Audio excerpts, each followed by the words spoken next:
Hello everyone and welcome back to another Godzilla Battle Line video, and today we're taking a look at the Notice of Balance adjustments that are going to be heading us into the season 44, 45, so we're going to take a look at everything that is coming to the game, or all the buffs coming to the game, and maybe through these buffs we can piece together what new character is coming to the game, who knows. So, adjustments to parameters of specific battle pieces. Mothra 2019, one of my favorite units, lowered the cost, hallelujah, increased HP, amazing, and then increased the duration of the stun resistance effects. Stun really isn't a super big issue in the meta right now. Scar King is the exception. I don't even think Gigan 2004 is being as heavily used or utilized as he once was. But maybe this means that there's going to be some kind of stunner coming up. Mothra 2019 getting reduced cost, increased HP is fantastic. I love my Mothra 2019. I use her all the time, so this is huge for me. Shobijin. So we're getting a lot of Mothra stuff.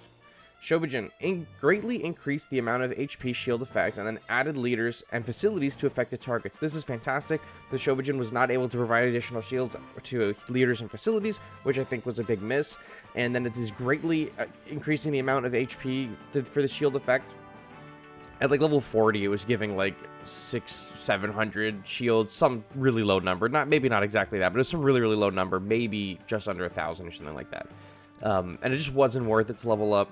And there was still their range of like influence is still really low too, like the circle that drops when you place them. So I like to see that circle widened for the Shobijin, but increasing the amount of HP is a great start, and then adding leaders and facilities is also great. Not that, you know, facilities are getting a lot of buffs too recently, at least the MBOD bases, so this is a good change for that as well. I'm pretty pleased with that. Orga, increased HP when revived, and increased attack when revived. Cool. So instead of Orga just coming back and being a jobber like he is what he does, he comes back stronger and he comes back healthier. I'm okay with that. He could come back. You could give him, you know, when he revives, like a 50% increase or something like that, right? Like a 50% stat boost or something when he comes back. And I think that would be really interesting. It might put him over the edge as a top tank in the game if the stats are pretty good after the fact when he comes back. So I'm totally okay with that. I don't think that I'm gonna have any major problems with that. Godzilla 2001. So GMK Godzilla's actually getting a bunch of changes. Increasing his HP, increasing his attack, increasing his attack range, increasing the duration of attack reduction effect on deployment and expiration, and then increasing the effect value of the attack reduction effects on deployment and expiration. So he is going to be stronger, he's going to be beefier, he's going to have a longer attack range, and then his effect is going to go on for longer, and then the effect is going to be stronger. I don't remember what the effect is doing off the rip. Let me go. I have the game up because that's how the music is playing. Let me go check GMK Godzilla. I have mine at level 26, so if he's rentable and he ends up being meta, I'm going to have like level 31 next season. But his attack is like a 10% reduction for 10 seconds. So maybe they give him like a 15 or 20 or 25% reduction for 15 seconds, 20 seconds. Maybe they just give him a 15 for 20 seconds. That would be good too. I would be totally okay with that. I think that that's a good change. I'm excited to see it. I think this is going to be, so far, this is the most impactful one we've looked at today. And I have high hopes. I like GMK. SuperX increased the HP and increased the attack. Cool. I think this isn't going to make a really big difference without some kind of massive, significant change to its energy. It should just go back to 3. Honest to God, SuperX should go back to 3 cost. If this is a good change at 4 cost, fine.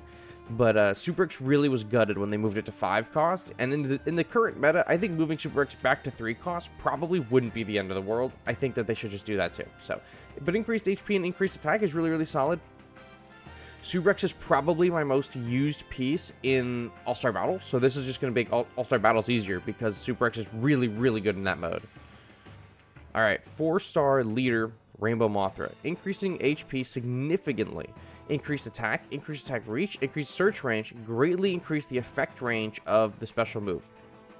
So, the Rainbow Mothra's special move as a leader, I don't even remember what it is. It gives the shields, but I don't remember what the deal is. Yeah, so it's giving you the shields. It nullifies attacks on self and allied units in a circular area around the self twice. So they are increasing her HP, increasing her attack, increasing her reach, her search range.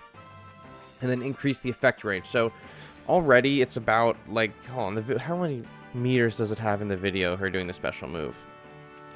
Maybe 60, 75 meters, 90 meters at the max. It's a big circle around the leader.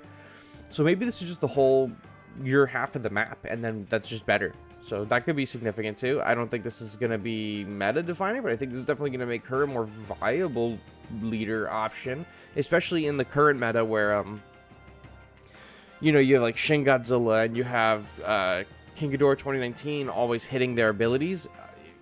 You have a reliable way to give yourself, your leader, invincibility. Shit, that's going to be really tough for those other meta leaders. And then finally, 1000-year Dragon King Gadora got increased HP, increased attack, and reduced special move cooldown time. I don't even know what his special move cooldown time currently is. I don't even know where he is on my roster. King Gadora, where are you? Yoo-hoo. Where is he? King Gadora, I want to see your special move time. Hello? Where'd you go? He seems to not want to come out. Oh, you know why? I have filters on. That's why. I had 4 cost filters on for my last video. Whoopsies. King Gadora, 1000-year Dragon, leader, special move details. Energy cost is 3, cooldown is 100 seconds. Maybe make this like 75 seconds, 80 seconds. I think that'd probably be fine. So those are all the major buffs and nerfs. There's no nerfs, there's buffs. But then an important piece of information to remember is that the Gamera Rebirth collaboration is ending.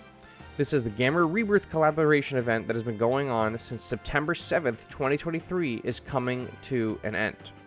I don't think this is true. I think the Gamera Rebirth stuff was happening even before that, because I remember being at the beach and Gamera Flying was coming out. No, you know what? That was 2024. They did it again. So no, they're right. September 7th, 2023. This is when the first group of them came out, Gamera and Gauss, is coming to an end. Note that the collab pieces will no longer be obtainable for expedition maps. For details, please read the notice below. They have a blog post talking about it. I've talked about it in a video. I've talked about it a few times on stream. The collaboration is ending. If you have the characters, you can still use the characters. If you do not have the characters, you're not going to be able to unlock them. They're taking away the battle memories as well for these characters. So if you do not have the battle memories for these characters, they are gone. That's why there is the banner for Gamera specific stuff. Yeah, just mostly all the Gamera stuff is leaving. Anything involving Gamera Rebirth is leaving. Anything involving Heisei and Showa Gamera is staying. So, like, this whole blog post has, you know, all the information you need to know. They're going to be removed from the present boxes, from the choice expeditions. They're going to be removed for, you know, all this other shit. They talk about the Godzilla Monsterverse stuff leaving as well. Here's the battle memories that are leaving. The voices and sound effects are leaving. The voices and sound effects from the original movie for Gamera 2023 and Gauss 2023, Flight Form and Garen will no longer be supported as well. So that's kind of what they do with the Evangelions. With the Evangelions, they had like Shinji and Asuka and Rei voice lines when you would place them or when they would die or when they would be in combat. And they axed them as soon as they left. Same thing's happening to Gamera. They're losing their voice lines too. So those are important pieces of information I think you should know, and here are all the buffs and nerfs for this next upcoming season. Let me know what you guys think in the comments down below. We are just days, and I mean days, 1, 2, 3, 4 days away from the brand new season, and we're going to be starting to see some character reveals within the next 4 days. So stay tuned on the channel if you want to keep up with the latest Godzilla Battle Line news. Thank you so much for watching, and I will catch you on the next one. Bye-bye.